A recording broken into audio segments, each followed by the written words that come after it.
Hello guys, this is your friend and we are back with a new fanfic. Which is What If Naruto Has BloodlinCouncil Bashing Part 1. And if you enjoy this fanfic then please press the like button and subscribe to my channel for more fanfic like this. And now let's start the fanfic. The moon was full as the night sky was as clear as glass.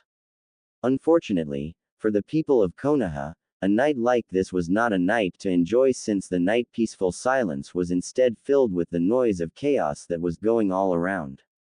Currently now, the Kyuubi was unleashing its fury all on the village, destroying homes and killing people. For the citizens of Konoha, they know what the Kyuubi was. It was a force of nature, a tremendous force of power which it can create tsunamis and destroy mountains with one of its 9 tails. Many wonder on how the Kyuubi was attacking their village. But for now, the village's shinobis were fighting with everything they have to stop the beast from destroying their homes and slaughtering their families. As the battle proceeded, the shinobis gain hope as their great leader appeared on top his summoned toad and landed on the Kyuubi. He was the 4th Hokage, Minato Namikaze. As the Kyuubi was about to unleash another devastating blast of chakra, Minato used his famous Hiroshi no Jutsu to teleport him and the Kyuubi away from Konoha to a secluded area about 10 miles away. It was then that all the shinobi of Konoha saw a strong and powerful explosion in the distance. With Minato, the Kyuubi blasted a powerful blast of its chakra at the area where Minato transported it to. Near the Kyuubi was Minato along and next to his side was his wife Kushina. As they saw the destruction caused by the Kyuubi, both Minato and Kushina heard the cries of their greatest treasure that they have. In Minato's arms, he held the person that they love the most, more than each other right now. With them was their newborn son Naruto. Even thought Minato and Kushina were both happy their baby was alright, they both knew that if they don't stop the Kyuubi now, their precious legacy would die here and now. Minato knew what needed to be done, which he was prepared to do. Kushina also knew what needed to be done as well. She went first on the assault on the Kyuubi as Minato created the barrier to contain Kyuubi from escaping. Kushina unleashed her chakra chains on the Kyuubi to immobilize it. As Kushina held it in place, Minato noticed how weak Kushina was getting since she is now the former Jinchuriki of Kyuubi. So having the Kyuubi being ripped apart from her was leading to her death. She wanted to protect the 2 people that she loved the most by making sure the Kyuubi was gone for now. Minato saw what she was doing and decided to do on what he needed to do for not only for Konoha, but also for the future. He stopped Kushina before she starts to seal the Kyuubi inside her again. Kushina don't, as the one, who not made me Hokage, but a man and now a father to my son that you gave me, I can't let you die like this. Stated Minato. But, minimum. Auto, this is, the only, CC can be, sure to, SS save the, both of you, gasped Kushina. Kushina, tearful Minato. Don't cry, after all, today, is, our son's, birthday, the, only thing I regret, is, not to, be able to, see him, grow up, smiled Kushina. Minato was speechless as Kushina continued on, but, thinking about it, all of us, being one family, I couldn't be any more happier than that, smiled Kushina. Minato was silent for a moment, until he had a look of determination on his face. Kushina, save your strength, you're going to need that in order to see Naruto again. Stated Minato. Kushina was confused until Minato said, I will seal your remaining chakra inside Naruto with the Hake Fuin. Then I will take the Kyuubi down with me with a jutsu that a non-Jinchuriki can use, Shiki Fujin. He stated while gently placing Naruto on the ground. Kushina was afraid of this because, if Minato used the Shiki Fujin, then he would die. But Minato thought back on what happened earlier tonight and told Kushina on what he realized. It was because a masked man attacks Kushina that all this happened.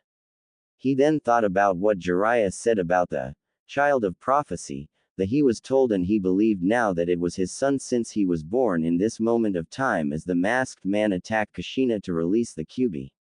He told Kushina that he would seal the yang half along with Kushina with the Hake Fuin, while he takes down the yin half with him in death. Minato started to create the hand sign, but before he could finish it, the Sandaime Hokage appeared behind him and knocked him out just before he finished the hand signing. Kushina was surprised to see the Sandaime here. Flashback. When Gamabunta landed on the Kyuubi, the Sandaime saw Minato getting ready to use his Hiroshi no Jutsu to teleport them to another location, where the Kyuubi won't cause any more damage.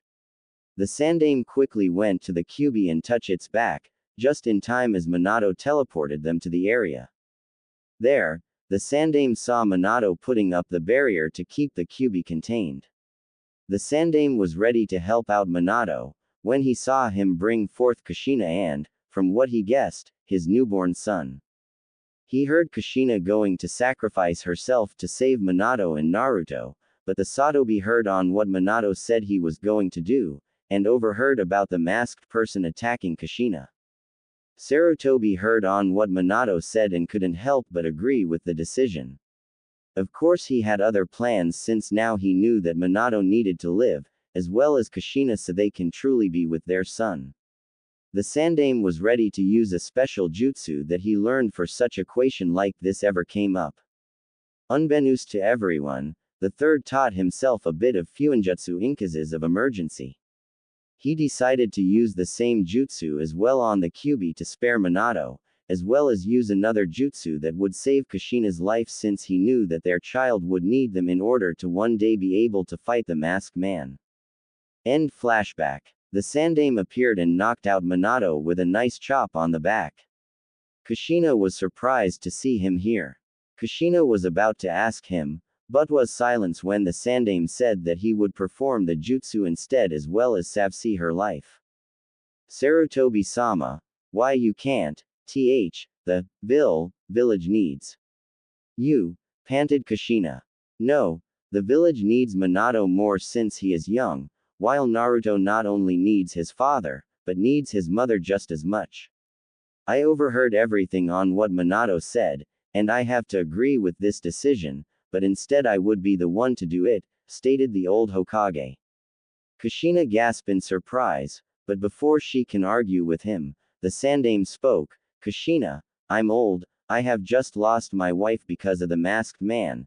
The only thing I could do now, as my final act is secure the future for not only your son, but for also the next generation, which you and Minato must help lead by raising your child. He stated as he started to perform the seals. The Sandaime unleashed the power of Shiki Fujin on the Kyuubi. He ripped apart half the Kyuubi's soul and sealed within himself. The Sandaime was amazed on how powerful it was since it numbed his body. As the Sandaime sealed the yin half of its soul inside him, Kushina made her way to Minato and got a bit of his blood to perform the summoning jutsu. She was able to summon Gamatoru, the sealing toad, to the battlefield. The Sandaime saw this and thought it was good timing, since he is running out of chakra himself because he started the Hake Fuin. The toad was surprised to be summoned like this. The Sandaime explained on what was happening, and gave him the key to the Kyuubi's seal. He accepted and went to Jiraiya to hide and explain the situation to him on what just happened. Once it was done, the Sandaime was ready to seal the rest of Kyuubi into Naruto. With that, the Shinigami, who had both the Sandaime and Kyuubi souls, was ready to devour both of them into his stomach, where they would battle for all time.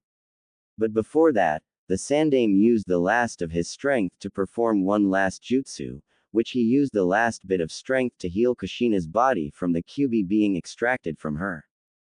Kushina would now live, which was good timing since the Sandaime saw Minato starting to wake up.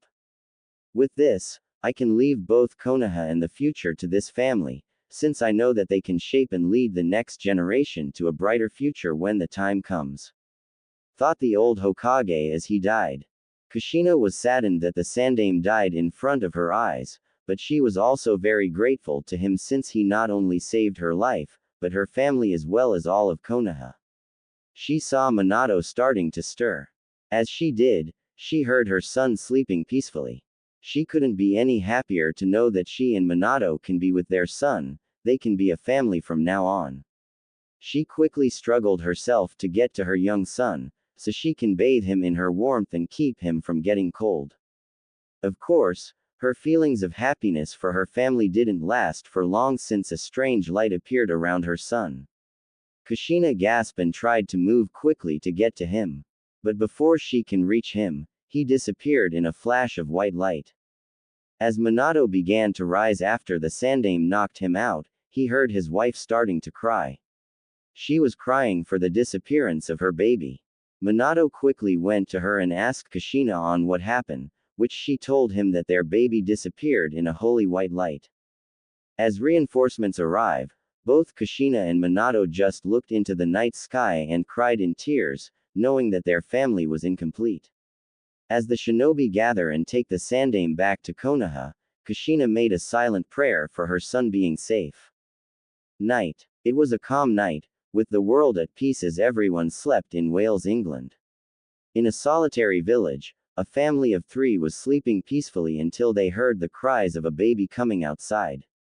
The mother of the 2 young boys came out with her son staying inside their house, which their mother told them. When she came out of her small house, she walked for a bit, following the cries of what sounded to her was, indeed, a baby.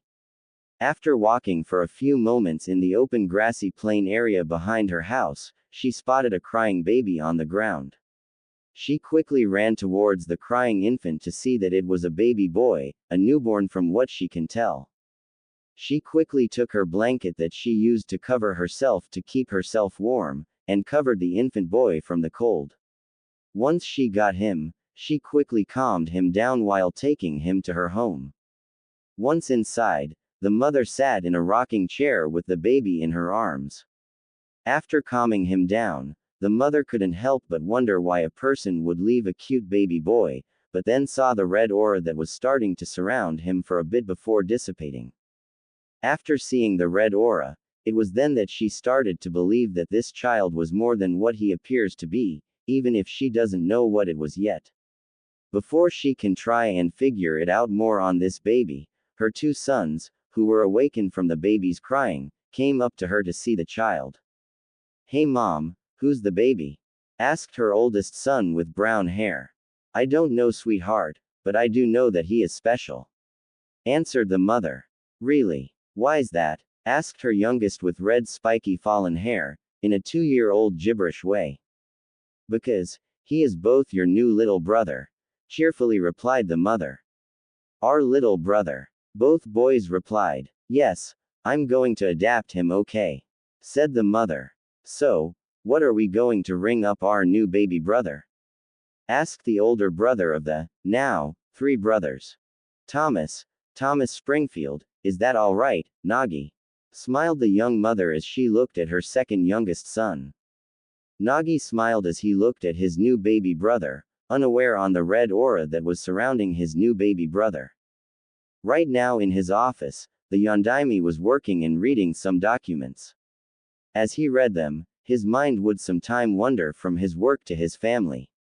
He looks at the pictures that were on his desk. As he looked at them, he could help but think on what has happened over the years. 3 days after the Kyuubi attack, the Yondaime announced on how the Kyuubi was defeated by the great Sandaime Hokage by sacrificing his life in exchange for saving his life. He decided not to announce that the Kyuubi was sealed inside his son since for all he knew, Naruto might be dead by now. As the funeral for the Sandaime and the shinobi, who bravely fought the Kyuubi, completely finished, Minato turned to other situations that were around him, like repairing the village. After a few years of working and rebuilding, Konoha was once again back to its original form. During those years, the village was starting to prosper very well, especially on what happened after 5 years of working. The Yondaime couldn't help but look at the picture next to the picture where he and pregnant Kushina was in. Next to it, was Kushina holding onto a baby in her arms. Except this baby was a little redheaded girl. Even though they decided not to have another child because of Naruto, fate decided to give them another chance for Kushina and him to start a family with Arika, his now 7-year-old daughter. Another thing that happens was the Uchiha clan massacre, which happened when he was away on a day vacation. Minato and Kushina decided to take Arika away from Konoha to spend time together at the beach. They decided to stay until the next morning, which he told the council that he would leave his former student Kakashi in charge of all shinobi and village matters until his return. When he came back home, Kakashi immediately informed him about the massacre. Kakashi explained that he saw a lack of security near the Uchiha compound since many has reported that they haven't seen none of the Uchiha clan police officers in the night. When he sent some shinobi to check on the premise, they only found Sasuke alive, while the rest of the clan was murdered. Sasuke explained that it was his older brother Itachi that killed them all. Minato was stunned about this development, since he was away when all of this happened. News about the Uchiha clan massacre all but gone, hit Konoha hard along with their enemies who took it in their own stride. When Minato heard of it, he quickly asked Kakashi and some of his most loyal Anbu to investigate it since somewhere in his mind, he thought that something was off. As Minato thought about what has happened, he couldn't help but think about his long-lost son. Even though he declared Naruto dead, in the back of his mind, he thought that he was alive. This was even more so since Kushina was convinced that Naruto wasn't dead, since she can feel it in her heart. Minato thought that it was maternal instinct about it, but he knew never to question a bond between a mother and her child. He even asked his most trusted people to look for him or to find some clue to help bring him back home, Jiraiya, Tsunade, Kakashi, etc.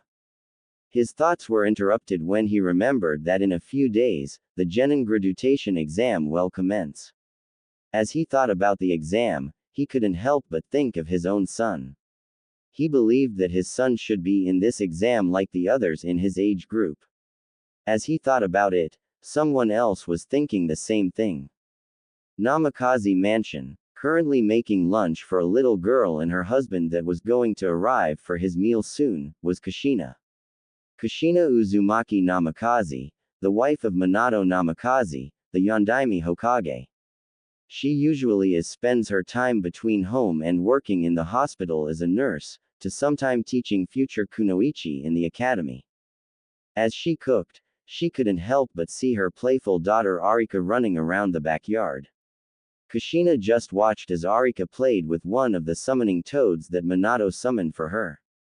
As Kushina watched, she also kept her guard up since one time when Arika was young, an Iwa Seijan was able to sneak inside Konoha and almost killed Arika if Kushina hadn't sensed the person in the last minute. As Kushina looked on, she couldn't help but imagine that the toad was her son, Naruto, playing with Arika instead. She often wishes that Arika would have her older brother to look up to. She remembered all the nights that she would sometimes stay awake until it was the middle of night to early morning, just to look out into the glimmering stars, hoping her son was watching the same thing. She remembered all the prayers that she made before going to sleep since deep in her heart, she can still feel her son was still alive, growing up stronger and stronger within her every day. As she looked on at Arika, she felt like something was going to happen soon, something that would change everything. Sunset. Right now, the sun was starting to set into the horizon to bring in the evening stars. However, the setting sun, which would bring about the beauty of the night stars, was only showing of the battle that was about to come. In an island, there was an army ready and waiting to attack against the enemy of the world. The only thing that wasn't ordinary from any kind of battle on Earth is that this battle isn't on Earth. The battle to end the war is in a magical world, where dragons, people with animal characteristic live, along with mages. This battle was against the organization that is trying to destroy the magical world and its residents. Leading this magical army was a hero to both human and magical creatures in the army. He was known as the most powerful mage, the one with countless spells. He was Nagi Springfield, but better known as the Thousand Master. He was, currently, assessing the last stronghold of the organization, Cosmo Entelekia. He was looking over the enemy stronghold, also known as Ostia's royal castle, the Gravekeeper's palace. Not only was he looking at it, he was waiting for the rest of the magical army to show up. Along with him were his most trusted friends who not only fought with him by his side, but were also known to be the most powerful men in the world, known as the group called Ala Rubria. With him were his good friends, master of the Shinmaryu style of swordsmanship, Kono Aishin. Next was Al, a masterful mage of mystery. His master, that looked like a kid but in fact over a 200-year-old demon, Zekt. The next was one of two people to be his eternal rival, the man that is known to be invincible throughout the world, the legendary swordsman mercenary, Jack Rakan.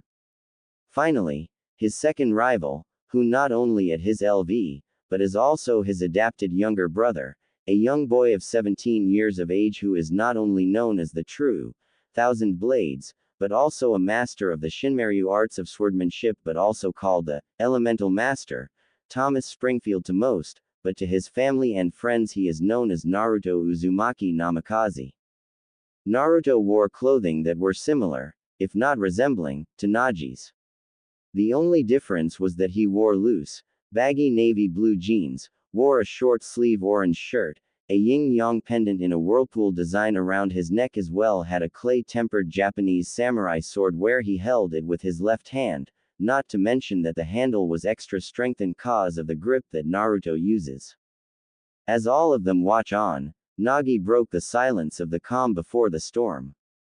"They're so damn quiet, it's almost creepy," said Nagi as he looked on at the castle. "Well, they'll be underestimating us, that is what evil organization do, bro," said Naruto.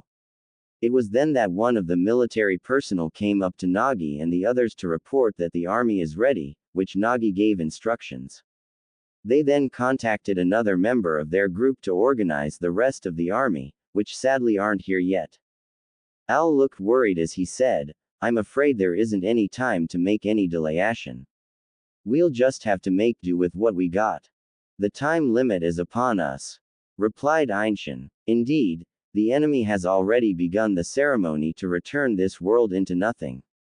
The Twilight Imperial Princess, key to the world, is in their hands," said Al.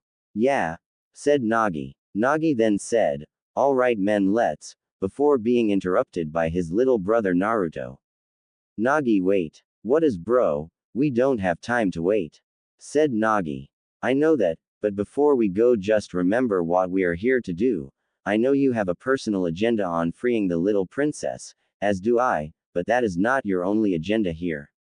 Remember that we're here not to just save the princess, but also to save the world from their plan. Remember that we need stay focused in order to stop the ceremony from being unleashed. You understand?" As Naruto looked at his friends, "If we aren't careful, the enemy will use that one moment of our ignores to defeat us, so let's fight with everything we have and leave everything on the table since the enemy might have a trick or two." "All right," said Naruto. "He's right, let's go in, but let go in cautiously with everything that is in the line, we can't make a single mistake," replied Aishin. "Got it," answered Nagi, before thinking about the princess and Naruto's words. "All right men, let's move," Nagi yelling out the order to attack the Gravekeeper's palace. With that, Nagi led the magical army for one last battle to end this war. Konoha. It has been a couple of weeks since the Genin graduation exam. Right now, Minato was dealing with Team 7 led by Kakashi on giving them another D-rank mission, but of course, he had to deal with Team 7's supposedly special team member, Sasuke Uchiha. Sasuke was arguing with the fourth on giving him a harder mission. This action was only supported by Sasuke's fangirl, Sakura Haruno, who is also agreeing with Sasuke.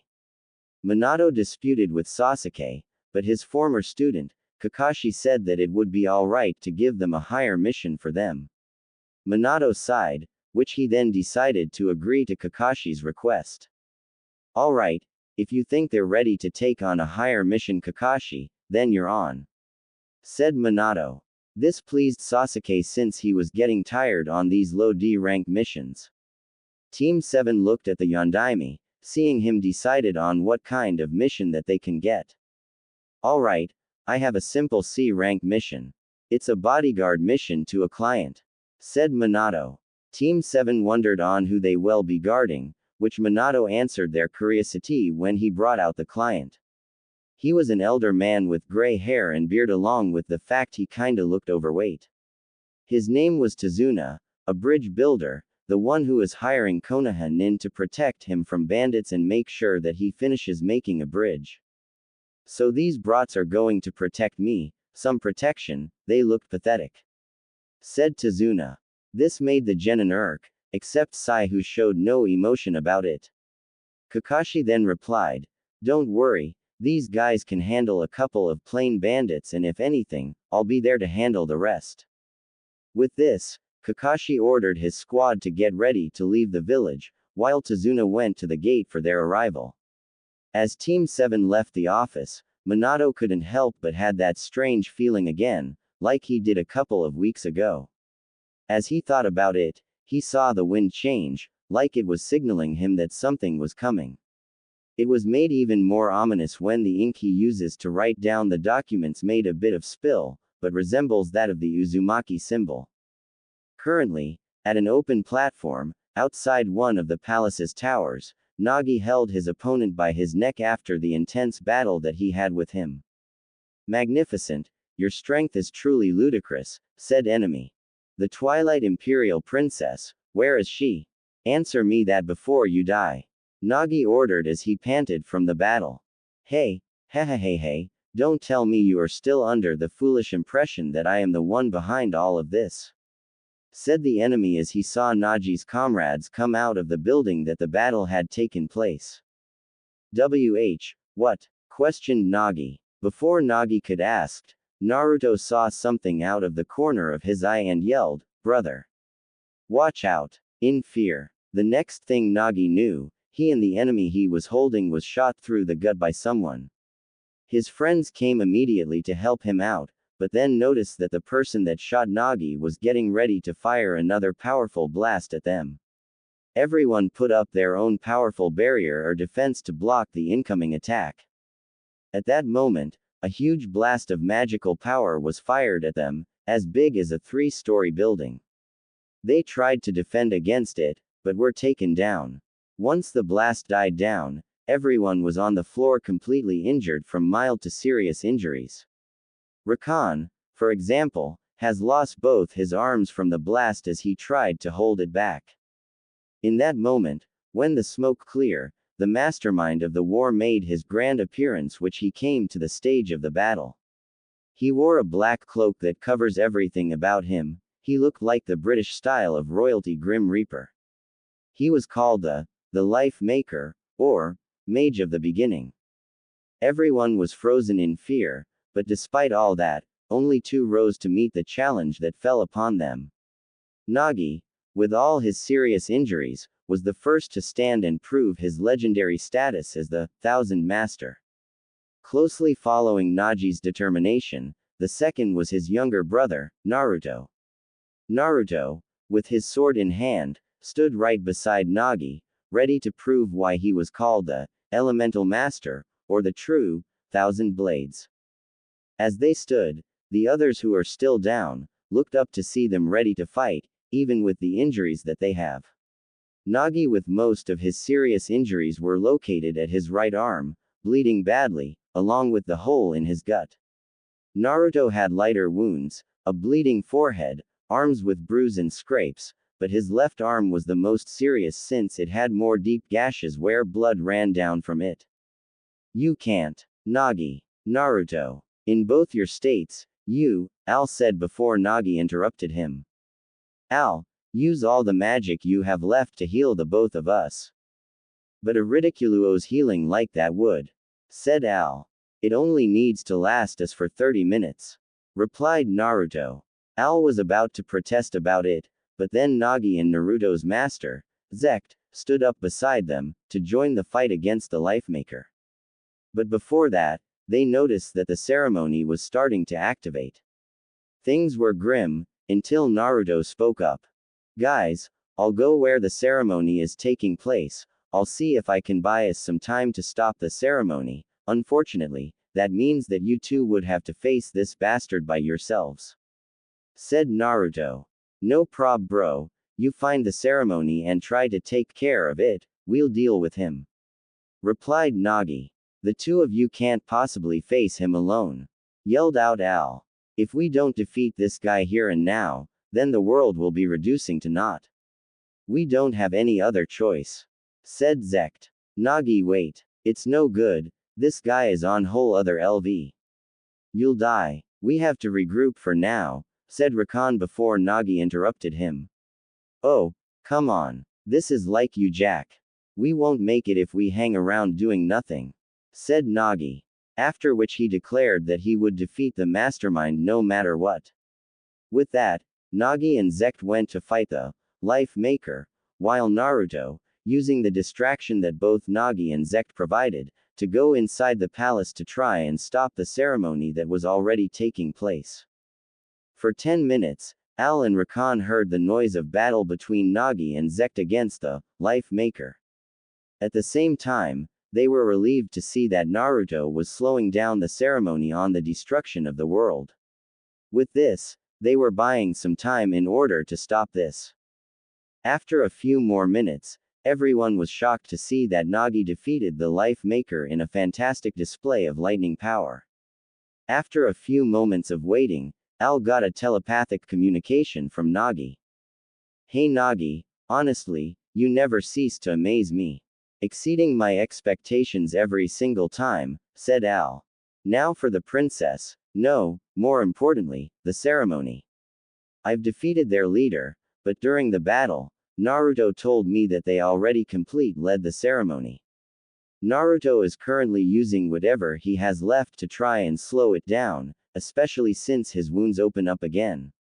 We don't have much time till Naruto finally gives in and falls. Telepathically said Nagi.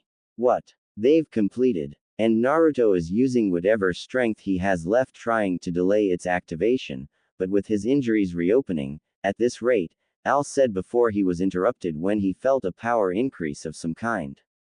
Just then, they saw the ceremony's spell starting to unleash in a bright orb of light that was like being in a tornado that was just growing in power. It was this that Al knew that Naruto had finally given into fatigue and stopped his delay tactic.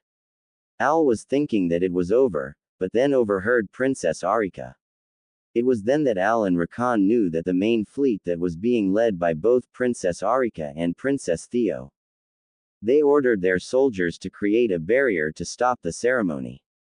All of a sudden, their barrier collapsed, which indicated that there is something else in the ceremony. They all thought it was over until they heard a telepathic message from Naruto. Guys, I just looked at the ceremony seal and inscriptions. Apparently, they are not only using ceremony itself, but also using elemental magic to help increase the ceremony's power to stop any sealing process. In that case, all forces create a barrier again, but this time also uses whatever type of element seal you have to stop it. Ordered Arika. As the magical army tried to stop the ceremony, they found that it wasn't slowing down. They were wondering on what was going on. They knew that they only had a few moments left before the ceremony is unleashed. Guys, you need to use all of the elements at the same time and be in sync in order to accomplish the sealing. Said Naruto. Be in sync, but that's impossible, given in our state. In order to sync the elements together like this, it's impossible to do it now. Said Al. Not if you use me as the catalyst for the seal. Said Naruto. They were shocked on what Naruto just said. All of a sudden, they heard a large blast coming where the ceremony was taking place. It was then that Nagi, Al, Rakan, and Ainshin watched as Naruto flew high up into the sky with no fear in his eyes. Naruto flew higher, above the glowing light. As he was flying, he heard his friends telepathically yelling at him. Wait Naruto, there has to be another way. Said Al. There isn't time Al, This is the only chance we have left. Said Naruto. If you try to channel all that power through you, you'll die. Said Rakan. I know. Stated Naruto. Arika, Theo, do it, use me for the seal now that we still have a chance. Yelled out Naruto. Arika and Theo gripped the guard rails of their ships in frustration since they grew to like him as their friend. Arika, remember what we came here to do, now do it. Yelled out Naruto in frustration. With that, Arika yelled out, all forces, unleash the seal as well as an elemental seal and focus all on the elemental master, Thomas Springfield. Princess Theo also unleashed the same order. The army unleashed the seal with the addition of the element seal. Naruto was prepared and could sense the seal's magic about to reach him. He closed his eyes, prepared for his greatest act. He then heard Nagi call out to him telepathically. Wait, brother. Don't do this. It's alright, bro. I am making this decision on my own terms. Consider this as saying thank you for taking me in and making me part of your family for when I was taken from my first. Also, tell Arika-san, I'm sorry I couldn't be there at your wedding. Smiled Naruto. At that moment, Nagi watched in pain and sadness as the seal connected with Naruto and he screamed in pain. Brother! Yelled out Nagi. The sealing of the ceremony was completed. Everyone watched as the brave young man, making the ultimate sacrifice for them. In an amazing show of bright and flashing light, the seal was created and held together, which stopped the ceremony that could have destroyed the magical world. Once it was over, Al and Rakan saw something fall. In a great speed falling down, the members of All Arubra saw Naruto's sword strike the ground, blade first. Nagi came walking towards his brother's sword, which is the last thing that he had of him.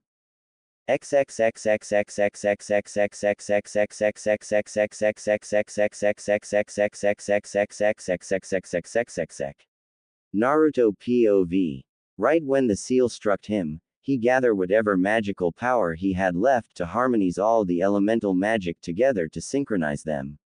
He felt so much pain when the sealing spell was activated on him that what felt like an eternity only lasted a few seconds. Once it was done, he then felt like he was floating in an endless void.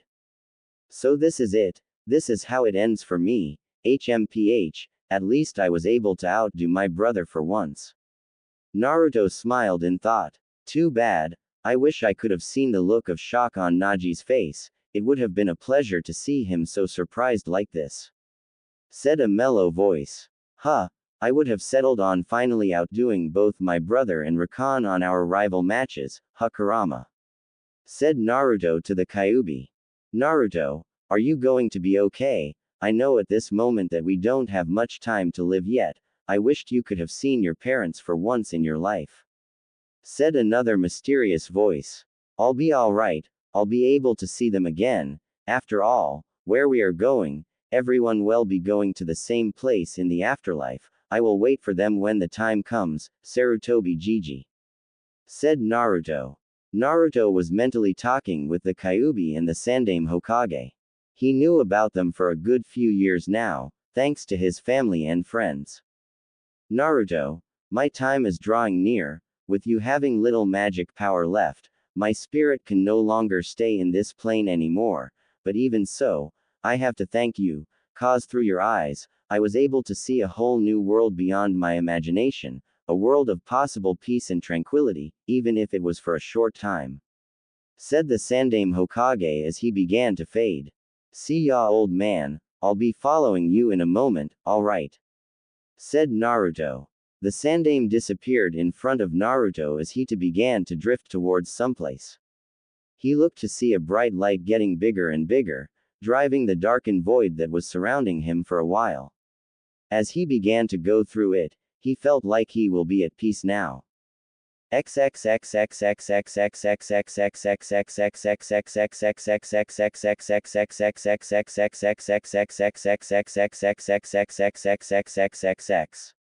Nami no Kuni. Currently, Team 7 was fighting off Zabuza, the demon of the mist. Earlier he and Kakashi had fought against each other, but were now imprisoned by Zabuza's water prison jutsu. After Kakashi was captured, Sasuke and Sai had no choice but to free Kakashi since without him, defeating Zabuza would be impossible. Zabuza unleashed his water clone jutsu at Team 7. As Kakashi watched on as Sai and Sasuke tried to deal with the clone, with Sai having better luck than Sasuke, he thought that the situation was very grim. At that very moment, everything changes.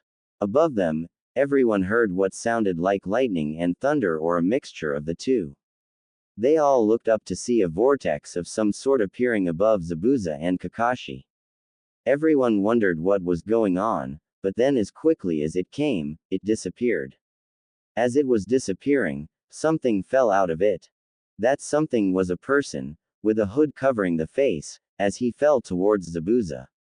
Zabuza's attention was focused on the person that was falling down on top of Kakashi and him that he didn't notice a kunai was coming straight at him until it was at the last moment.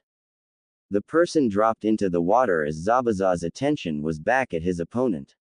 He saw the kunai coming at him, which he saw that it was Sakura taking the advantage of the situation.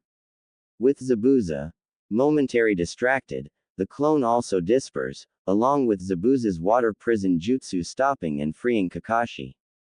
As the commotion of the falling person, Naruto himself was also having some strange thoughts on what's going on. I thought in death, I should feel no pain and yet I still feel so sore, plus, why am I underwater? Am I going to drown while being completely in pain or something? As he sinks deeper and deeper into the darkness of the bottom of the water, he felt a hand grabs his and started to pull him away from the dark depths to the surface of light. It was then that he just fainted from exhaustion. Currently in a bedroom, Kakashi was laying down on a futon on the second floor of Tazuna's house. Lying next to him, about a meter away, was Naruto. But unlike Kakashi, he was bandaged up and still out cold. After Naruto fell into the water, Kakashi immediately rescued him from drowning. He then saved Sakura from Zabuza's sword strike, while carrying Naruto under his left arm. Kakashi then pushed back Zabuza to give them some space.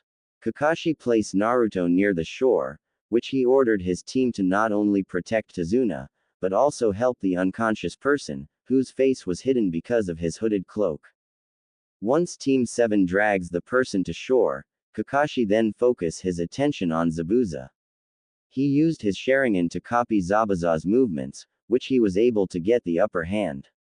Right before Kakashi could finish him, Zabuza was killed by a Mizu Hunter Nin.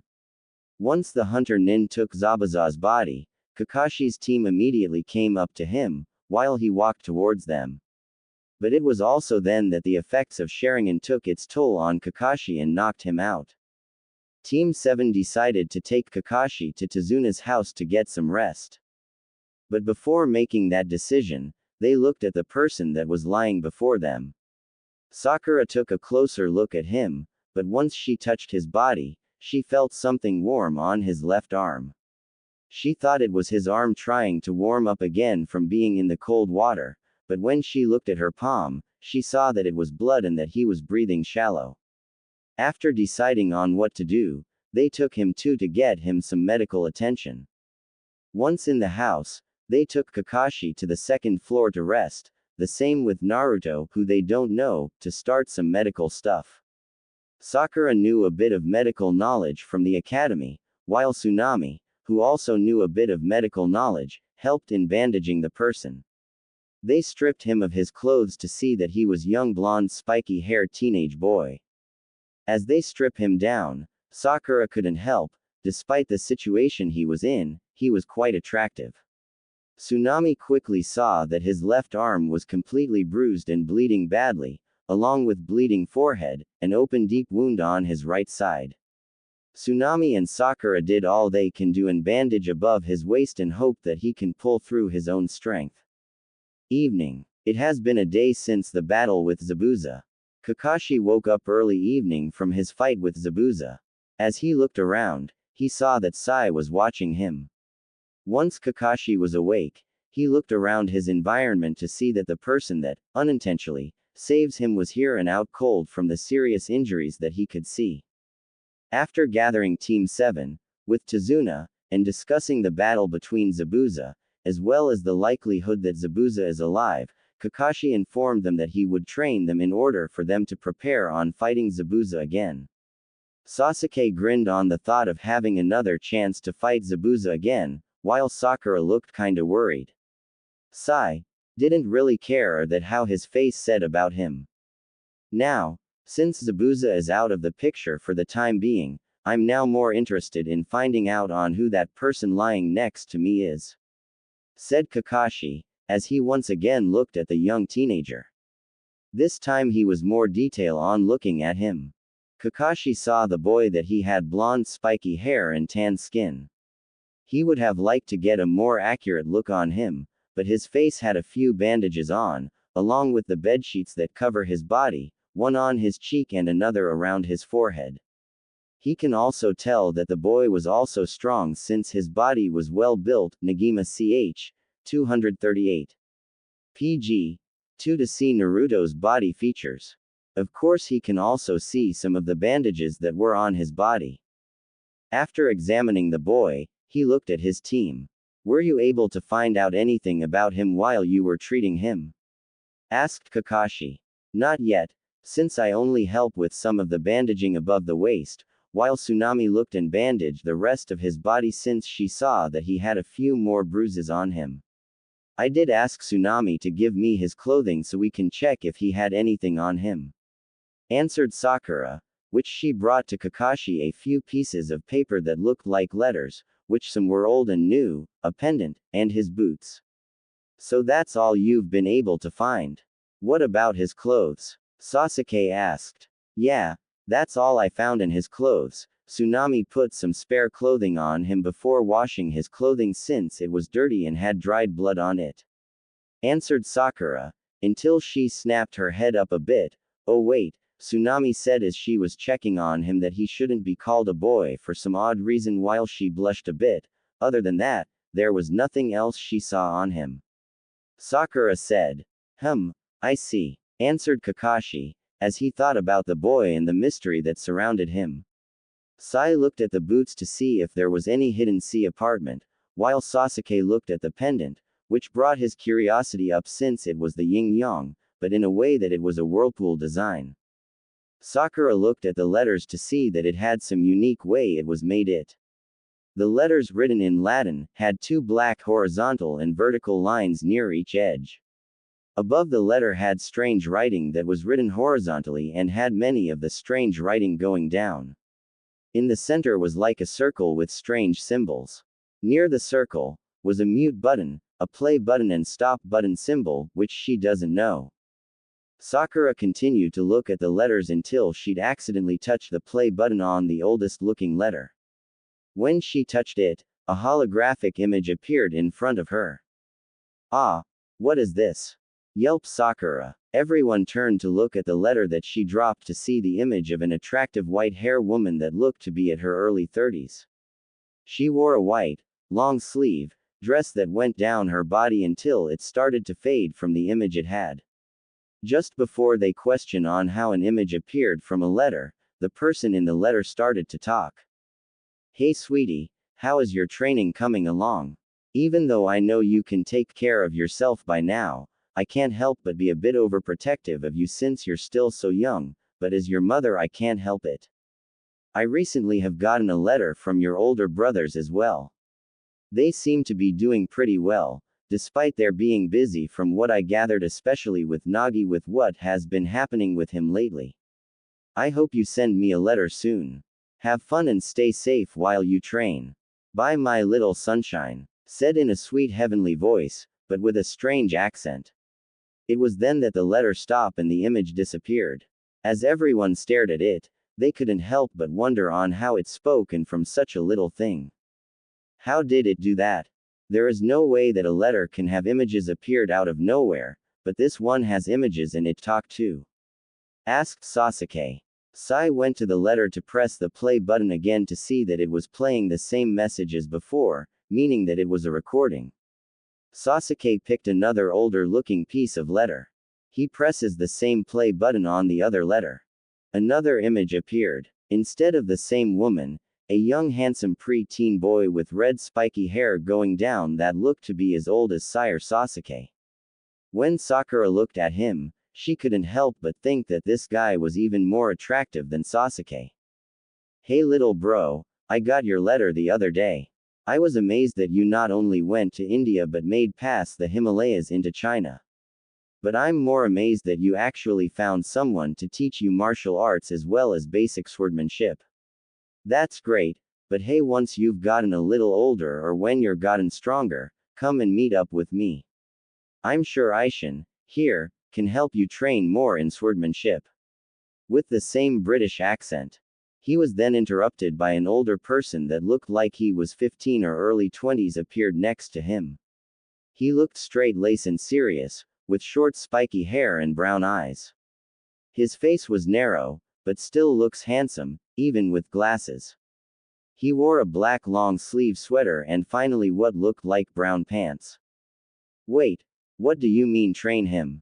I'm not going to take your 8-year-old little brother as my apprentice just because you say so, Nagi, annoyed Aishin. Don't be such an old bat, I just meant that you just show him some of your fighting style moves and spar with him to get better, that's all. I'm not asking you to train him in everything you know, just things that you are willing to show him. Nagi cheerfully said. Nagi then apologized with hand signals and then said, anyway, I'm still not sure about Aishin on helping you with your swordsmanship, but I know that my master, Zekt, would help you out on getting stronger, right master? Sure, why not? I don't mind torturing another soul, said a mysterious, but young voice. Nagi laughed nervously, but then looked it straight forward again. Well then, hopefully, the next letter I get from you would be soon, see ya little bro. OPS. Careful with those girls over there, since like me, you seem to attract girls wherever you go.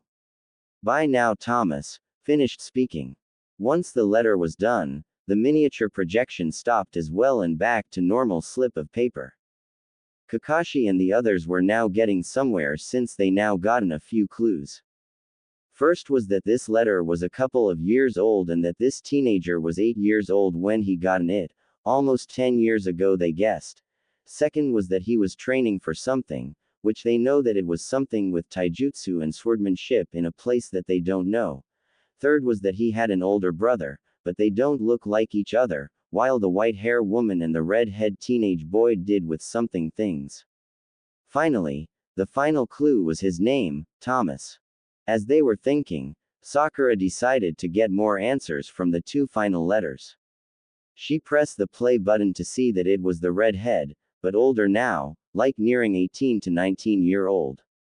Hey bro, listen, I know that things lately have been going hard on all of us, but now is not the time to be soft. We have important work to do. Once you completed your work, come and meet up with us at the capital. Well, use the information that you were able to gather to unlock the mysterious of Cosmo Enteletia. Okay bro, see you soon. Sirius said Nagi. As they thought about it, their thought were on, who was Cosmo Enteletia since they never heard of this organization. Kakashi asked Sai to press the final letter to see that it was newest looking one of all the 4. The next one revealed a tall beautiful young woman, 18 to 19 years old, with blue eyes and long golden blonde hair that fell past her waist. Even though she looked beautiful, she had a very serious face and from what they can tell a strong will. Listen, the next attack from the enemy forces is going to attack in 3 separate divisions. Nagi and your friends will be leading the attack head-on, while you are going to sneak around them and take out any surprise attack that they may have. Once you done that, meet up with Alarubra to continue the attack. Hopefully, if we push them hard enough we can get them to surrender or at least have a ceasefire with their forces. Remember, you'll be facing an army of a possibility of 5,000 forces out of the 25,000 that we'll be facing if the information is correct. Also, your brother has asked me to give you this message. I hope to see you in the front lines. That's all. Good luck Naruto. When the letter finished its message, they couldn't believe on what they just heard. For one, This young man was going to or has fought about 5,000 soldiers by himself, even though he looks to be young. As everyone was thinking about it, they turned to look at the young man and wondered on who he is. But for Kakashi, there was one thing that was really bothering him. As last message finished, and heard the woman say, Naruto. He was beginning to have a lot of thoughts about what is going on. It was around this time that Naruto started to wake up from being out cold. He started to struggle a bit from the sheets that were placed on him. Everyone looked to see that he just woke up and started to move. Sakura quickly went to his side, while everyone looked on to see if he was alright. As she tried to keep him from moving, Naruto opened his eyes a bit to only see a blur of pink in front of him. Why is there a cherry blossom in heaven? Struggled Naruto, before he fell back to sleep again. Even though it was for a moment, Sakura was able to see his eyes open up a bit to see that it was sapphire blue. Once he went back to sleep, Sakura couldn't help but really look at him, imagining him without bandages. As she looks at him, she can see the scary resemblance between him and the Yondaime Hokage. She decided to speak up about it. Hey guys. This guy, which got everyone's attention, while Sakura continued, his face, if you really look at him, doesn't he look like the Yondaime-sama? With that, Kakashi and the rest of Team 7 look at Naruto to see that, without the bandages, he really does look like the Yondaime, but with some small differences. But for Kakashi, it got him thinking about something else. Was mid-morning when Naruto started to wake up. Last time he woke up, he thought he saw a cherry blossom. Now, having a lot more rest, he is able to move around again. He bent up to see the room, while still in the bed floor. Once he looked around, he saw that the room was very plain, just for guests to sleep in. He went to the open window to see that the house was near the ocean, which he didn't mind since it was calming to feel the ocean breeze just now. After checking on the room, he got up to see that he wasn't wearing his regular clothing. He was wearing someone else's pajamas, for adults. He looked underneath the clothing to see that he was bandaged up pretty well. He then looked around more carefully to see that his clothing was laid next to his bed. He decided to get change and find out where he was since he now knew that he isn't in dead. Kitchen, dining room. Everyone, right now, was eating breakfast. Kakashi was well enough to eat something, but still had problems moving on his own strength, which he needs crutches to move around. Today, Kakashi is going to put his team on a new training exercise since he knew that they needed to get stronger in order to face Zabuza. Once they finished eating, Kakashi told his young genin team to get ready for training. Sasuke was more than happy since he wanted to get stronger, you all know the reason. It was then before leaving Tazuna's house, that Sakura decided to check on Naruto. I'm going upstairs first to see if that boy is alright, he may have woken up, again by now. Alright then, once you checked on the boy, we'll go and start on your training since we need to prepare if Zabuza returns again. Said Kakashi. Sakura nodded in agreement, which Tsunami said that she will also go to check on him to see if his bandages needed changing. By the way Sakura, why are you wearing the boy's pendant around your neck? Sai asked curiously since he has seen her wearing the pendant around her neck all morning long. Just because I feel like it and that it would look good on me, plus I want to make sure it stays safe. Answered Sakura. It was then from behind her, everyone heard a voice. Oh really, wouldn't it be safer around my neck since it is mine? Everyone turned to see that the young boy was up and about and looking fine. He was wearing his clothes that Tsunami had cleaned and left next to him, except for his hooded mage cloak. Sakura blushed a little, since she was seeing him up close, without the bandage on his face, to him and had to admit again that he was attractive. Everyone was stunned to see that the boy was able to walk, considering the injuries that he should be out and unable to move for a week without medical attention.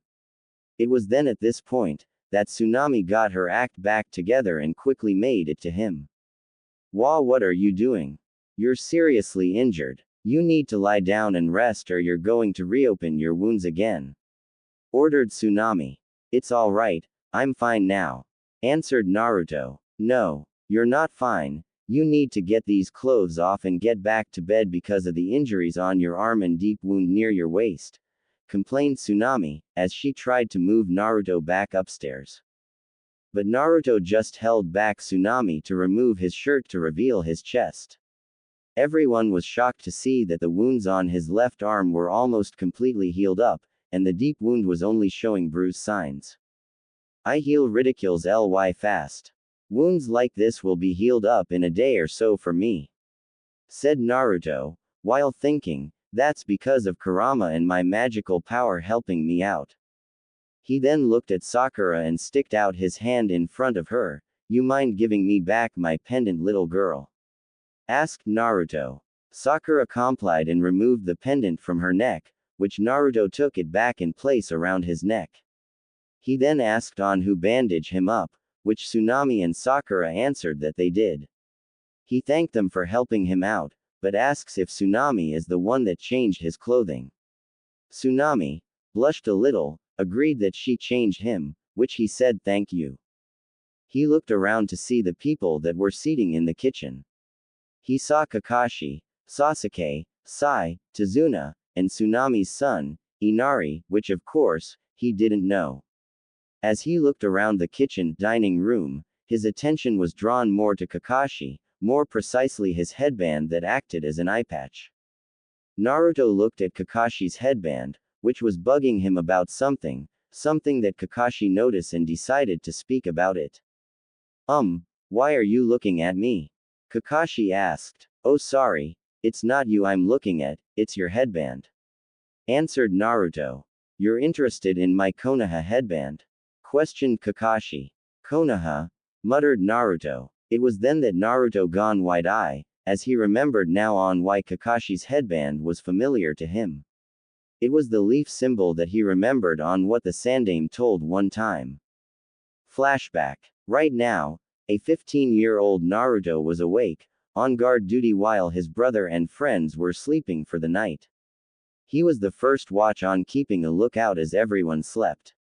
As he looks up to see the stars, the Sandaime Hokage appeared next to him in his ghostly figure. Beautiful night tonight, huh Naruto? Said Sarutobi. Yes it is, if it wasn't for the threat of war, I would really enjoy it more. Stated Naruto. Yes, how unfortunate that the magical world is dealing with this problem. I sincerely hope that war doesn't break out since we still need to try to find a way back home. Said Sarutobi as he holds a ghostly smoking pipe, not lit. Yeah, hey Gigi, if I ever do get back home, how the hell will I even know which country or village to go if I don't even know the place? Asked Naruto. Well, I'll be there to help you since I used to live there and know a lot of the terrain. But I think I should tell you just in case if I chose to finally rest in peace or something else comes along. Answered the old Hokage. Sarutobi told Naruto that his parents live in Hai no Kuni, Fire Country, in a village called Konoha. He explained that if Naruto ever runs into a Konoha shinobi, he should ask him for directions if the person was on a mission or follow the person back since following him would lead him home. He described to Naruto on what a Konoha symbol looks like on the ground. Now, once you finish making a right triangle, erase the side line and add a swirling circle starting from the top and spin it around clockwise into a whirlpool. Stated third Hokage. Like this? Questioned Naruto. Once Naruto completed it, Sarutobi nodded in agreement and said, good, just like that. Remembered Naruto, if you ever go back home to our world and see a symbol like this, you well know that he or she is a Konoha shinobi and an ally to you. But be careful, since if you see the symbol with a S-ratch going across the symbol, it means that they are rogue. End flashback. As Naruto went wide-eye, Kakashi looked at him carefully since Naruto looked like he was struck by lightning. Kakashi was very curious now, since Naruto's reaction was interesting to see. Sasuke and Sai also notice it. Naruto went wide-eyed for a second or two, which he quickly recovered from it. Naruto shook his head, since now he knew where he was.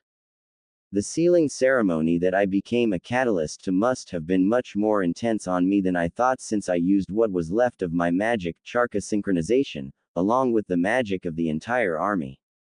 It must have pushed my body and power into a special void or something that teleported me here or something. If that's true, then, if I follow these Konoha nin back to Konoha, then I can see my parents. Naruto happily thought. Everyone looked at Naruto as he was silent for a moment, like he was thinking about something, but then saw him smiled. He then started to walk away. Tsunami question on where he is going. Oh, don't worry, I'll be back, I just need to find out about something. Smirked Naruto. Naruto went to the front door, put on his boots that were there, and left. In the kitchen dining room, everyone thought that he was weird since the way he acted. Kakashi decided to awake his team from sudden confusion about the boy by telling them to get ready to start training. Outside, after taking a 10-minute walk, Kakashi found a nice place for his genin team to start the tree walking exercise. Once he was done explaining to them on how it works, he told them to start doing it. For Sasuke, he put too much chakra on the tree and cracks apart underneath his foot, which pushed him away, but before going more than 3 meters high. Sai climbed about the same height as Sasuke. But the one that made it high up to Kakashi's LV was Sakura, who was sitting on the branch. Well, looks like the kunoichi of the group has the better chakra control. Not only does Sakura know a lot about chakra, her control and stamina are quite good. Comparing her to an elite Uchiha that we have here, she makes the name worthless. Casually explained Kakashi. Shut it, sensei, yelled Sakura, as she thought that Sasuke would hate her now. As Kakashi watched from above at both Sasuke and Sai, he thought, of course, Sasuke have an incomparably greater chakra amount of chakra within him. If this training goes well, he could be a powerful assist. Before they could do anything, someone yelled out, should you be telling them that, especially when you knew Her Majesty here would of course be able to climb up the tree first since she has a lot less chakra comparing to the other two runts there. Everyone looked at the tree that Kakashi was on, to see that it was the boy, Naruto, above him, about twice as further up. Naruto looked down on the others, which he then yelled, of course, you are probably hoping to motivate the emo kid down there into trying harder since you know already that he wouldn't be able to make on the first try since he has a lot more chakra to control instead, right? He came walking down the tree like a casual person walking on the ground. As soon he came to Kakashi's LV, he looked at Genin to see what their reactions about what he just said. Sakura was amazed that blonde-hair boy was able to do the tree climbing technique, but was also surprised to know that Sasuke hold more power than she knows. Sasuke was surprised to know that the blonde-haired teenager knew that he couldn't make on the first try since he had more chakra than Sakura, making it a lot harder for him to do the technique. Sai just looks emotionless, since he doesn't really have anything to say about. Kakashi was the one that kinda looked peeved, but saw that Sasuke is even more motivated since he knows now that if he trains hard, he could unleash the tremendous chakra that is dormant within him. I'm surprised that you are able to do this exercise, huh? Stated Kakashi. Yeah, well, I had a pretty good, grandfather that was also an excellent teacher. Naruto smiled, as he thought of the old man. Well, since you're here, there is something that I have been meaning on asking you. Asked Kakashi. Like what, governor? Said Naruto. What is your name? Questioned Kakashi. I'll tell you mine, if you tell me yours since it's the polite thing to do when you first meet a stranger. Asked Naruto. His name is Kakashi Hatake. Answered Sakura. It was at this moment that Naruto knew the person in front of him is. Naruto heard that name before, when the Sandaime explained to him, like him, his father also had students and only one of them survived. That student was Kakashi Hatake. Naruto couldn't help but think his luck is getting better, but of course he saw Kakashi looking at him with somewhat of a glare for saying what he was trying to keep hidden from Sasuke. Alright, now since you know my name, what's yours? Asked Kakashi. Everyone looked at Naruto, who they still didn't know. Naruto answered with a soft smile, my name Thomas Springfield. Sasuke thought it was weird, especially with the weird accent that he spoke. Sakura was intrigued since she never met anyone who looked so close the Yondaime Hokage. Kakashi just plainly looked at him, like he was regular person now. Of course, Naruto continue on before they could even say another word, of course, that is what my adoptive mother named me after she found me. You may not know it, but I believe your sensei did since the night of 9, the old monkey not saved 2 souls but also their greatest treasure. Sasuke, Sakura and Sai were wondering on what he meant, while Kakashi was readying between the lines on what he was saying. Know his name, Knight of 9, old monkey, 2 souls, and their greatest treasure. Thought Kakashi as he read between the lines on what it all means. The more he thought about it, the more he started to realize that the key words in the sentence. It was only then after thinking about it for a few moments that he realized who he is. The clues were there. The way he looks like his sensei, the Yondaime Hokage, the sentence he said. Kakashi thought, is he actually Naruto? Before Kakashi can continue to think, Naruto said, see ya chaps. I'm going to explore this island since I kinda like to know my surroundings. Once he said that, he jumped away and started to explore the island. When Naruto left, Kakashi told his team to continue their training, while he went back to the house since he needs to rest, plus he figured that Naruto will return there after he finished his exploring.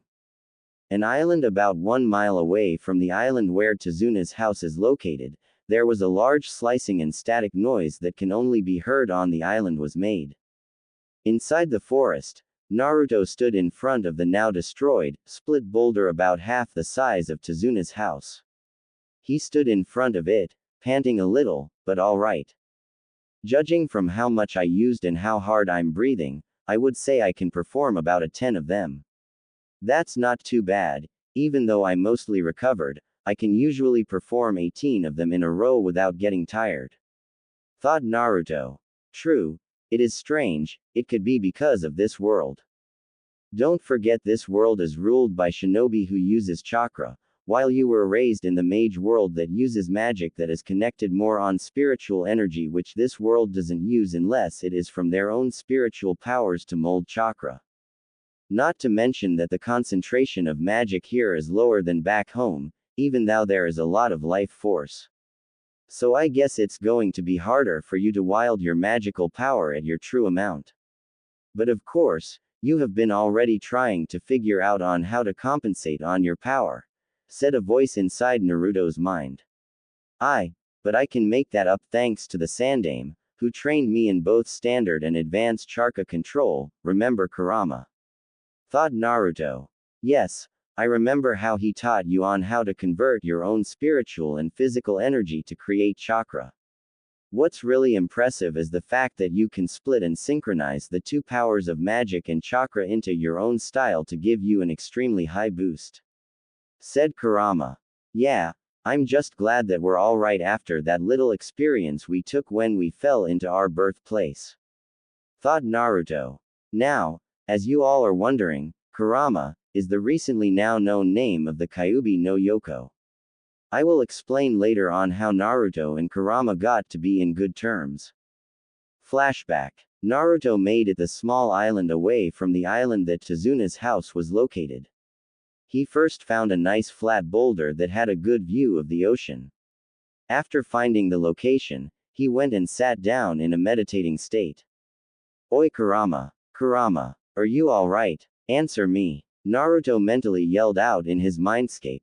It was silent for a while, but then he heard a bit of a small sound, which started to get louder. Naruto, my head is aching me, what happened? Where are we? Said Kurama. We're back in our world, the world that we were both born in, thought Naruto. Are you sure? Said Kurama. Yes, I spoke with some Konoha shinobi when I woke up after our little life or death situation. I saw the leaf symbol on all of their headbands. Thought Naruto. So I'm guessing then that it's going to be an interesting reunion, said Kurama. Yep. I guess. Naruto thought, feeling a little nervous about meeting his parents. End flashback. After making contact with Kurama, Naruto decided to check on his magical powers. Once he knew where he stands, he decided to check the area around the village in secret. He quickly went back to the island to start checking things out. Tazuna's house. It's already past 5 p.m. when Naruto returned back from his little adventure. He already checked the island inhabitants and saw the poor condition that the villagers have been living in. He already has seen the poor conditions during the war in the magical world.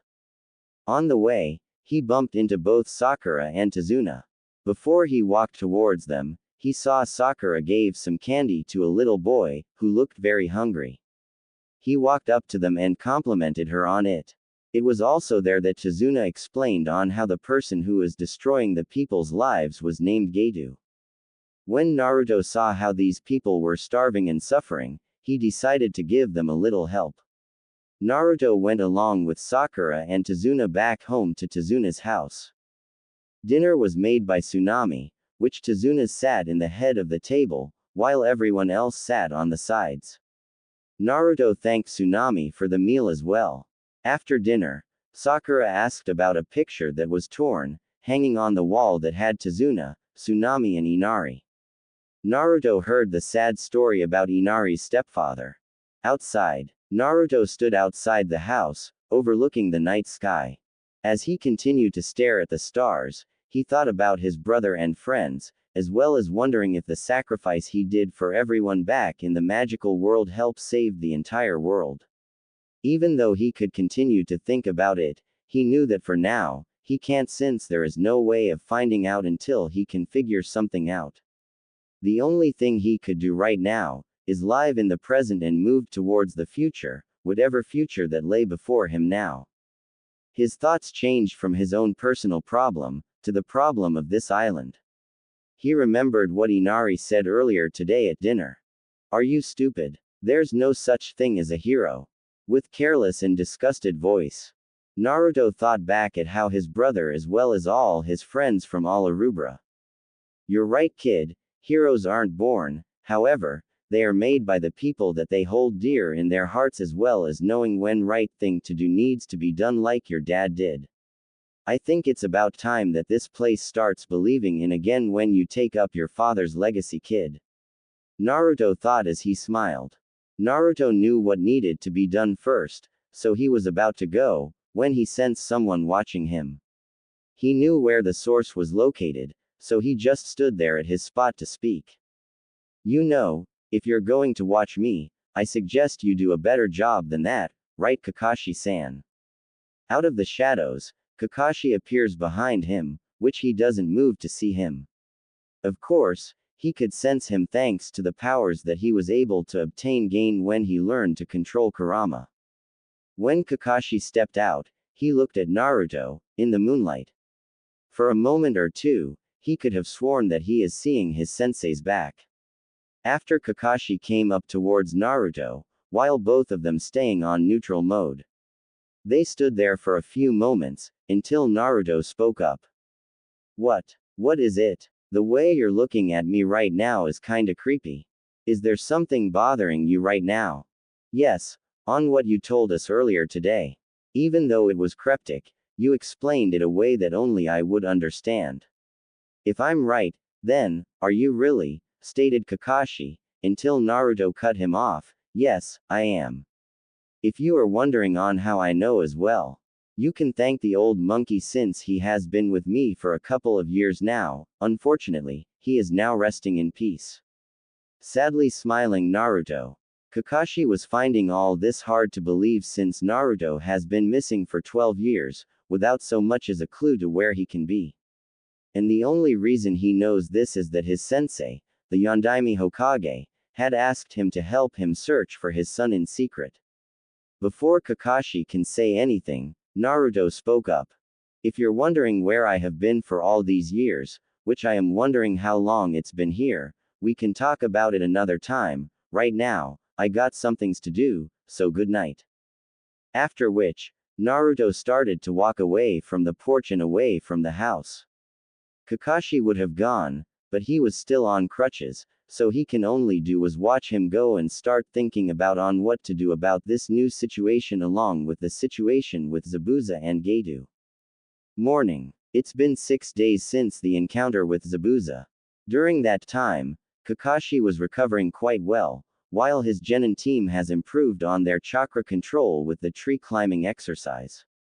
But what was surprising for not only them, but also everyone in the village was the fact that someone or something came into the village, and suddenly left everyone in the village, food provisions mostly rice, fresh vegetables, and fruit, in front of everyone's homes, enough for the people living inside to get by for 2 days. This went on every 2 days, for the entire week. Everyone wondered on who kept coming here and giving them these gifts for them not only to eat but also to feed their families. Naturally, the people were wondering on who it was. Kakashi had a pretty good idea, but he couldn't prove it without some sort of evidence, especially considering on what it requires for this to be true or not. It was early in the morning on the 6th day and Naruto was sleeping on plain grass, surrounded by trees. The reason he was sleeping there was because he felt like it since it was starting to get crowded back into Zuna's house. As he slept, there was someone else walking through the forest. Someone was walking around the forest, picking up plants and herbs for medical treatment. The person was a young girl, 15 years, long black hair that goes past her midback. She had a beautiful face with lovely black eyes and wore a kimono with swirl designs. As she enjoyed the walk, she noticed that some of the birds that came around her gathered on another spot. She looked to see that there was someone lying on the ground with a hood covering his face. Once she notices the person, she can tell that the person was a young man. She quickly went towards him to see if he was alright. Tezuna's house. It was mid-morning when everyone in Tezuna's house was fully awake. Sakura was now coming downstairs to meet up with everyone. As everyone was getting ready for Tsunami's breakfast, Tezuna wondered what happened with Naruto since he left yesterday night. For the past couple of nights, none of them knew that Naruto was doing for these past couple of nights, but guessed he is probably the one that got the villagers the large amounts of food. Of course, they knew that it was impossible since it would be impossible by himself. As they wondered where Naruto is, Kakashi explained to them that he is just fine since he may not look it, he is a natural survivor. Naruto was sleeping peacefully when he felt someone starting to try and wake him up. He could hear a soft gentle voice say, "You'll catch a cold sleeping in a place like this." Naruto woke up to see a beautiful raven hair beauty in front of him. Naruto yawned before saying, that was a nice nap. He then looked at the beauty. "Who are you?" asked in curiosity. After explaining that her name is Haku and was a healer, Naruto joined her in helping her look for herbs. As they search, the Haku asked Naruto on why he doing in the forest by himself. He explained that he was doing a bit of training and decided to sleep in the forest since it was too crowded a place he was living for the moment. As they continued to have their conversation, Haku asked him on why he was training. Naruto explained that he was training so he can be as strong as he can find his lost family and to help protect them. Haku agreed with Naruto since she has someone else to protect as well. As they were finishing up, Naruto bid farewell to Haku. "Oh, by the way, I'm a boy," said Haku as he was leaving. Normally, any guy that was trying to flirt with Haku would have freaked out to know that they were trying to put the moves on a boy. But Naruto was different. At first, Naruto was of course stunned for a moment, but sensed something else which he just smirked. "Alright, thanks for telling me," said Naruto as he walked away, while saying, "Mr. Tomboy." With a smirk. Haku was, of course, surprised to hear Naruto say that he was a tomboy, but thought that Naruto actually knew that he was actually a she. Haku would have thought about it more, but she knew that she needed to get these herbs to help Zabuza heal better. Tazuna's house. It's been another hard day of training for both Sasuke and Sai since they have been doing the tree climbing exercise, but were finally able to make it on top of the tree with only their feet. With that, both of them went back to Tazuna's house. Currently, it was dinner time when Sasuke and Sai made it back to Tazuna's house, which they told Kakashi that they made it to the top of the tree. Once Kakashi heard them complete the exercise, Kakashi put them on guard duty with Tazuna, which Kakashi will accompany them since he is well enough to help out as well. As everyone was waiting for dinner, Naruto, who came back to the house after a couple of hours of his own secret training. During that time, he sensed Inari starting to feel mad about something towards Kakashi and his genin team. It wasn't until Inari yelled out at why they were bothering on training since he believed that they will die by Getu's men. None of them said anything, but Naruto decided to put Inari in his place by telling him that his father would be ashamed of him on the way he was acting right now, and telling him that his sacrifice for his son was now worthless. He then told him that the way he is now, he will always be a cry-baby forever, as he leaves the dinner table to go outside. Inari cried when Naruto told him something so harsh, while Tsunami yelled at him for saying such a thing to her son, which he didn't show or care about apologizing. Later, everyone was asleep, while Naruto didn't return to the house. Inari was outside watching the moon on the porch above the water. Kakashi came over to try and explain something to Inari, which helped since he has experienced loss just like Inari. Once he had the conversation, Kakashi left Inari to himself for him to figure things out. Morning. Tsunami and Inari were outside wishing Tazuna, Kakashi and the genin a good day at the bridge. Unbeknownst to them, Zabuza was ready to go as well and was ready to kill Tazuna, along with his partner, Haku, by his side.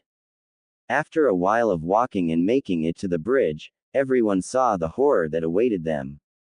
In front of them, Tazuna's workers were lying down and injured by someone. Kakashi figured that it was probably Zabuza. While they were ready to fight for their lives, Tsunami and Inari were about to get in trouble when two of Gato's thugs came and were outside, ready to do something to them. Inside, Tsunami was minding her own business, when the two thugs outside slice up her house's wall into the kitchen. They wanted to kidnap her as ransom to stop Tazuna from completing the bridge. Inari came down to see what happened, and saw the thugs. One of them wanted to cut the kid since they needed only one hostage. Tsunami threatened to kill herself to protect her son. They took Tsunami, while Inari just cried about not protecting his mom and stuff. He then remembered what everyone told him about being strong and stuff. Once he made up his mind, he went to defend his mother. He ordered them to stop and let her go, which he then ran towards them to knock them out. Tsunami tried to stop him, but the two swordmen pulled out their swords to cut and kill Inari. But right before they could reach each other, both the swordsmen were thrown off over Inari and knocked away towards the house. Inari wondered what happened, as well as Tsunami. They then heard, "Good thing I was nearby or otherwise you would have been in a troubling situation." Both Tsunami and Inari looked behind them to see Naruto standing behind Tsunami. Both the swordmen were surprised to see him here. Both of them draw their swords out from their sheaths, which Naruto walked past Tsunami and Inari, as he was ready to fight them. A few seconds later, Naruto was now standing on top of both swordmen, who were knocked out. Naruto just took them out so fast, that Inari and Tsunami couldn't believe how fast he was. Once he explained something about why he was back at their house, he congratulated Inari for acting brave, since now his father must be proud of him. Once both the thugs were tied up, Naruto left Inari and Tsunami to take care of things here, while he went to the bridge to make sure that everyone was alright.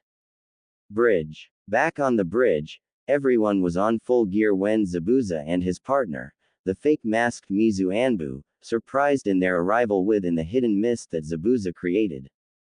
First Zabuza created a few water clones, which Sasuke took care of in an instant. Zabuza was somewhat impressed that Sasuke improved in speed and power. Haku was then ready to face Kakashi and his team. Sasuke said that he will take care of Haku, while Kakashi would face Zabuza. Sasuke and Haku first fought with their shinobi tools, Sasuke with his kunai while Haku fought with Senbon needles. They were dead even, and after a while, they were deadlocked with their ninja tools. Not bad, but I don't want to kill you. Of course you won't stand down, will you? Said Haku. Don't be foolish, replied Sasuke. Haku then told Sasuke that he won't have a chance against his speed. Haku also explained that she has got two advantages, with the water for the water clones was around them. The other is something that Sasuke and the others didn't know it could be done.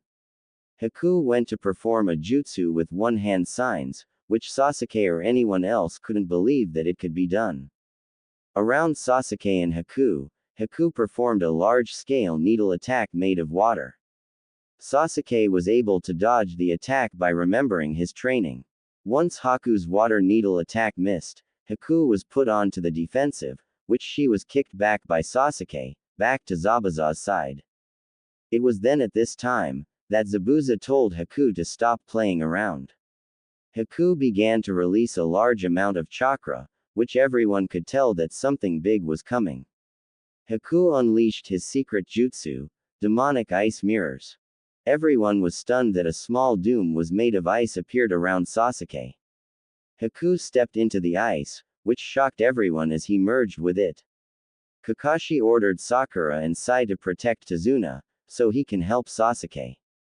Unfortunately, Zabuza was there to stop Kakashi from helping Sasuke. Since he did, Zabuza will kill Sakura, Sai, and Tazuna.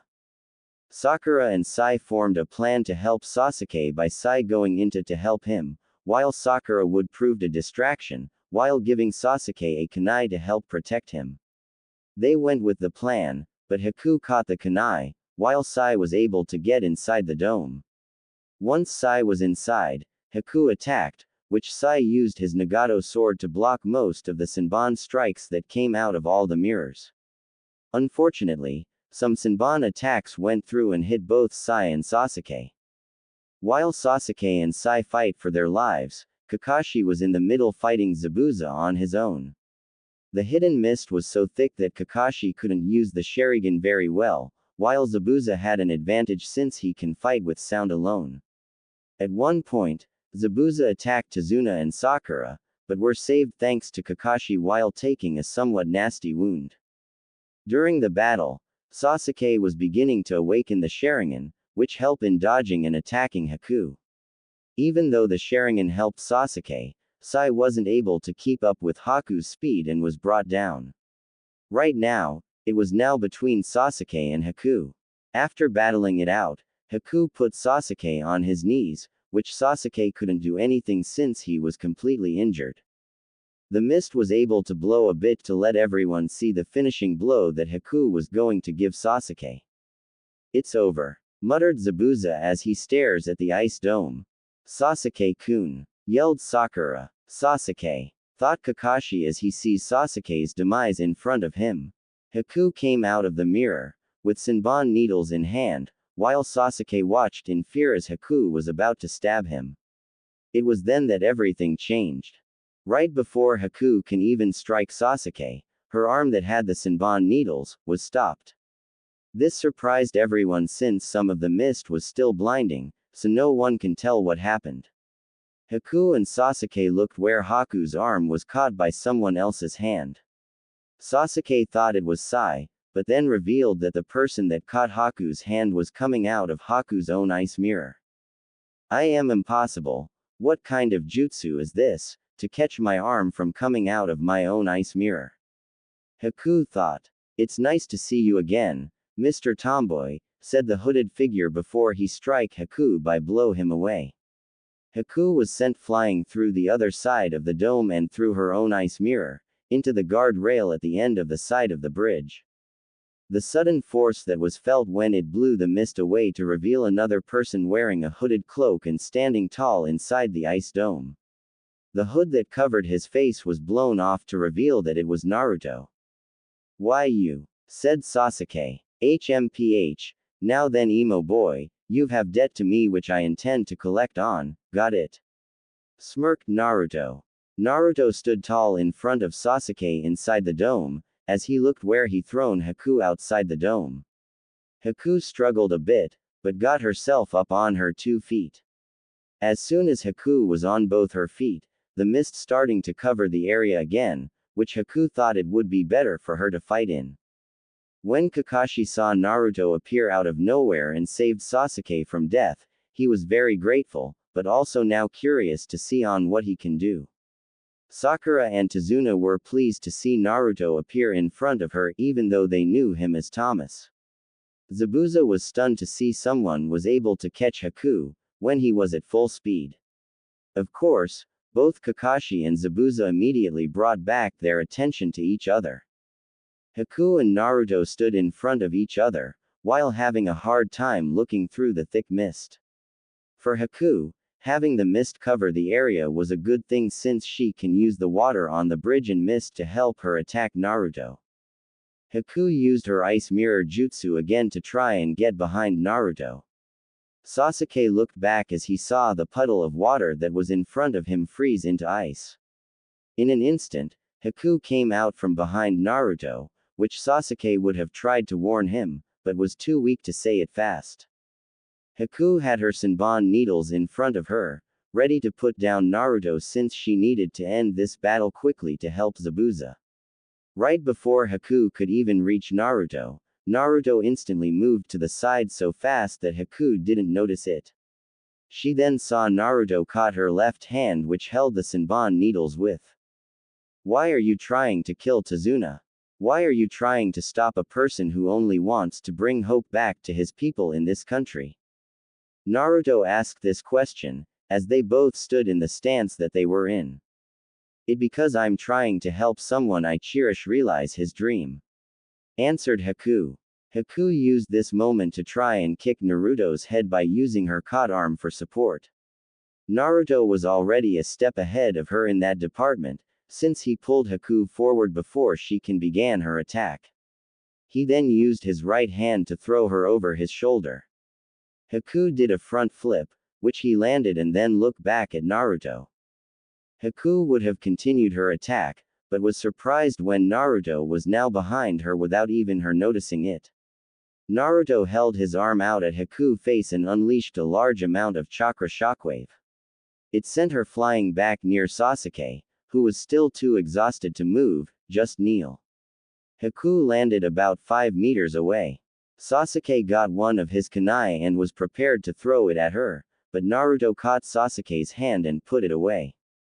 The force of Naruto's attack was so strong, that the ice dome that Haku created, around Sasuke, Sai and Naruto started to shatter since Haku couldn't hold it anymore. Along with Haku's mask, the dome breaking apart, as a result of Naruto's attacks. Haku stood up with the last of her strength, when Naruto calmly walked towards him. He was about 2 meters away when Naruto stopped advancing, which she wondered why. "Naruto, finish me, I lost, so therefore, I'm nothing more than a broken shuriken or kunai. I lost my purpose in life. So please, finish me," sadly said Haku. Naruto just looked at Haku calmly. He took a couple of moments before speaking up. "Haku, why are you doing this? More importantly, why are you helping a man like Zabuza kill someone who is trying to help his people?" asked Naruto. As Naruto was hearing about Haku's sad life story and why he was helping Zabuza, Kakashi and Zabuza were finishing up their fight. "What's going on? I can't hear any type of fighting. Is the battle over? Did Naruto lose? I need to finish this fight now to find out," thought Kakashi. Kakashi then grabbed a scroll from his Jonin vest and put both his hands on it in a ram sign. He then yelled, "Hey Zabuza, I know we want to continue this fight, but we're both busy people, so why don't end this fight here and now, come on, what do you say?" Interesting words, Kakashi. I would consider your words to be a bluff, but let's see what you have in store. Show me, Kakashi, yelled Zabuza through the mist. Naruto. Naruto had just finished hearing Haku's story, which in some specs, he can understand where Haku was coming from, especially knowing she comes from poverty and having her parents killed. Haku, even though you were lonely and had nothing to go by, that didn't mean you could have tried and find a path that you would have wanted. Zabuza might have helped you get back your purpose in life, but not in the expense of your heart, since I can tell that you never did try and kill Sasuke and Sai, stated Naruto. Thank you for your kind words, Naruto. You're right, I could have tried to find a new purpose, but I was young, and even though I joined Zabuza, it doesn't mean I don't regret it, since I was given my reason to live. But now my purpose is finished. The only thing you can do for me now is kill me, said Haku. I won't. I have rule in fighting an enemy, and that is that I never kill anyone with a pure or kind heart, plus I don't like to kill cute girls like you, smirked Naruto. Haku was shocked that Naruto will not kill her. This made her happy and sad at the same time, since she will, once again, live without a purpose. While Naruto was trying to convince Haku, Kakashi already trapped Zabuza with his ninpu summon, earth-tracking Fang no Jutsu. Kakashi summoned his dog summonings to capture Zabuza with the scent of his blood that was on Zabuza and his sword.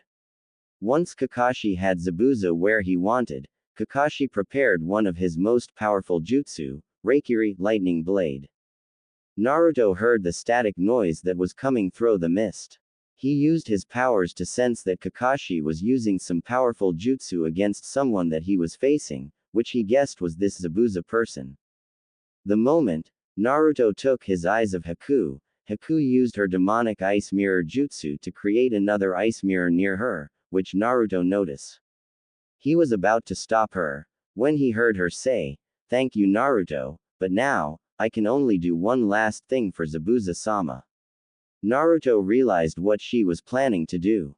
This is when he quickly acted. Kakashi was close to strike Zabuza down for good, when Haku's ice mirror appeared between them and came out throwing her Senbon needles at the scroll, while acting as a living shield to protect Zabuza from death. In that moment, everyone was surprised by what happened next. In an instant, Naruto appeared out of Haku's ice mirror spinning clockwise, grabbing Haku, giving Zabuza a back heel kick, catching Kakashi's Raikiri with the back of his right hand to avoid being hit. Once Naruto appeared, Kakashi hit the ice mirror instead of Haku, while Zabuza was sent flying a few meters away, while losing his grip to his executioner sword, while Naruto landed kneeling, with Haku in his left arm, near the executioner's sword. The speed that saved Haku and Zabuza was amazing, while Kakashi's attack hit the mirror and then the ground, creating a blast that blew the mist away from him. Sakura and Tazuna were finally able to see what was happening within the mist. They saw Kakashi getting up from a cracking crater hole in the bridge, while Zabuza was struggling to get up. Naruto held Haku near him as he looked at both Kakashi and Zabuza. Both of them looked at Naruto, who just came and stopped them in an instant. Naruto gently put Haku down, which she was stunned about how fast Naruto was, and looked at them saying, "Even though this is your fight, I won't let an innocent soul like Haku die," calmly speaking, while looking behind Zabuza. "Besides, we got company." Glaring behind Zabuza, everyone looked to see that hidden in the mist was Getu. Behind Getu were dozens of thugs with weapons around them. "Ooh, you're getting your kicked. How disappointing, Zabuza," said Getu. Zabuza questioned on what Getu was doing here, which he answered. Getu was going to betray Zabuza from the beginning, using missing nin to fight other nin, and once they were weakened, he will kill them with numbers of thugs and bandits. "Kakashi, I'm sorry, this fight is over. Now I have no reason to kill Tazuna, we have no reason to fight, we have no quarrel," stated Zabuza. Kakashi agreed since Zabuza was only fighting them for money. Getu looked at everyone and thought of how he is going to enjoy killing everyone here. Getu continue on how he going to kill Tazuna, as well as them, and destroy the bridge to destroy what's left of village's hope. But before he could say anything else, someone yelled out, "Oh, just die already." Everyone looked at Naruto as his right arm was in a thrown position. Gato looked confused, but looked closely in his chest. Gato saw something thin with a sharp end. "I recommend that you don't pull that out, since that is the only thing keeping you alive for now. But in about 4 minutes, you're not gonna be around much longer," stated Naruto. Everyone was shocked on what happened. Naruto killed Gato with one of Haku's Senbon needles that was slowly delaying his death. "Yo, you bastard, how dare you do this to me? I'll have your head," yelled Gato. "You're not the first to say that, and you'll not be the last." Naruto muttered the last part of his sentence. Gato ordered his thugs to kill every one of them, since he doesn't have much time left. Sasuke and Sai were luckily behind on their far left, where Zabuza and Kakashi had their battle. Naruto was out in front ready to fight them with a look of confidence. All of the thugs were ready to run and take down Naruto, when a single arrow, out of nowhere, landed right in front of the thugs. Everyone wondered where it came from. Naruto just smirked, then said, "Well, it's about time he showed up. And oh my, he brought friends." As he looked behind him, there behind Tazuna and Sakura was Inari with the villagers, armed with pans and stuff to defend their home. But as soon as the thugs saw this, they began to get nervous, but one of them reminds them that they had the advantage in weapons and stuff. This got them to dig out whatever courage they had, which the ones with bows got their arrows ready to fire. There was over half of the thugs, carrying arrow launchers and bows, which would count for less than 100 arrows being shot at all the villagers. The thugs were ready to fire, which they were aiming to hit the villagers and everyone else. Kakashi was thinking on what to do since he doesn't have much chakra left. Zabuza was in worse shape, while Haku was exhausted. Sai and Sasuke were out. Kakashi thought that Sakura can protect the villagers, but she has no real physical strength for this. He watched as they fired all the arrows towards them. The villagers were in a panic since they were going to die. Everything seems to slow down for everyone. It was then, they all saw a miracle. Just as the arrows were halfway towards them, 100 or so crimson-covered bladed whips came out of nowhere and struck each arrow to block them, which it did. Everyone was stunned when the arrows were stopped like that. Everyone wondered where it came from, but then heard Naruto laughing. "Inari." Naruto looked back at Inari. "You've started taking up your father's mantle with this first step. Very good, however, you're still not strong enough to take on something like this, and so for today only, I'm going to give you special service." Naruto smirked as he prepared his own counterattack. The thugs were ready, when Naruto picked up Zabuza's sword and wielded it with only one arm like an expert with a katana, except the size was different. Just then, Zabuza's sword began to glow with a crimson aura, which everyone thought on what was going on. "Now then, I don't really like to show off, but in this case, I'm going to show you what I can do," said Naruto. Just then, a crimson glow stretched from Zabuza's sword into a separate sword but smaller.